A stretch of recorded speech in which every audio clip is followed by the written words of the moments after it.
Hey everybody, Andrew Zimmern here. It's Friday. Ask me anything. Let's get right to it.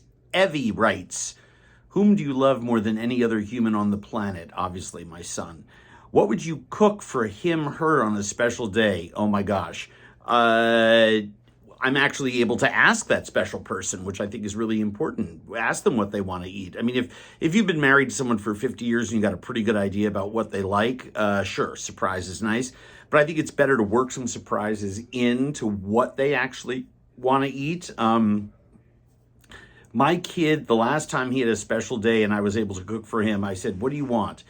And he said, I want you to figure out, he goes, I love stuffed peppers, but I don't like ones that are like greasy, oily meat and all the rest of that. And I did one that was sort of like based on an enchilada suiza, which I know he loved. That's a chicken enchilada with a tomatillo sauce.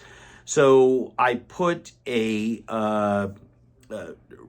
chicken and rice and lemon and Mexican seasonings, but all on the citrusy side. Think epazote and lime and serrano chilies with rice. Inside these peppers, poblanos and red bells. So we had a red and green sort of Christmas theme.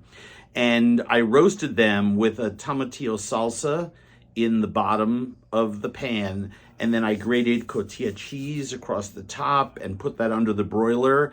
And I threw a lot of other stuff around it that I knew he liked, and it was awesome. Gina writes, hard question answer. I believe you may love all kinds of food and experiencing all types of cuisine around the world. Duh.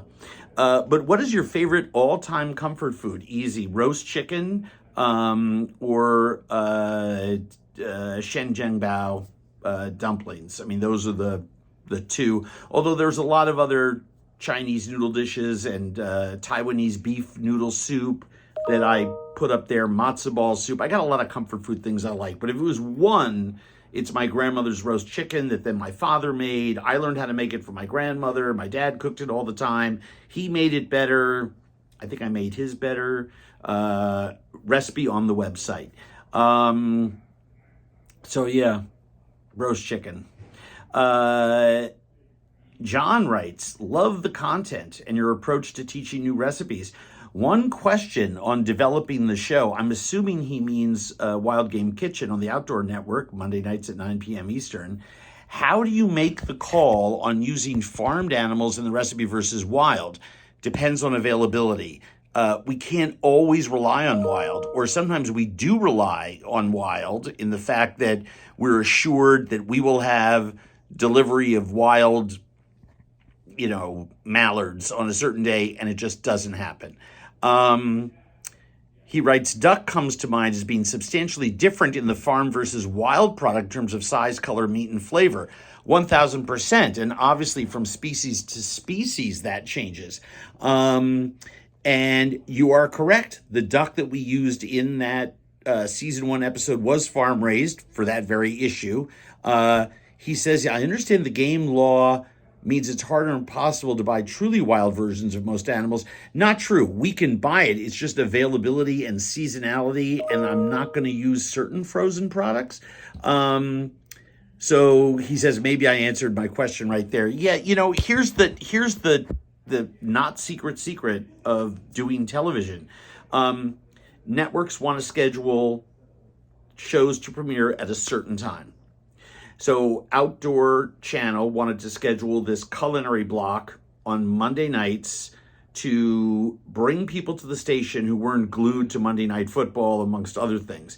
So they created this Monday night block with like 6 different food shows, one of which is mine, 9 o'clock Eastern.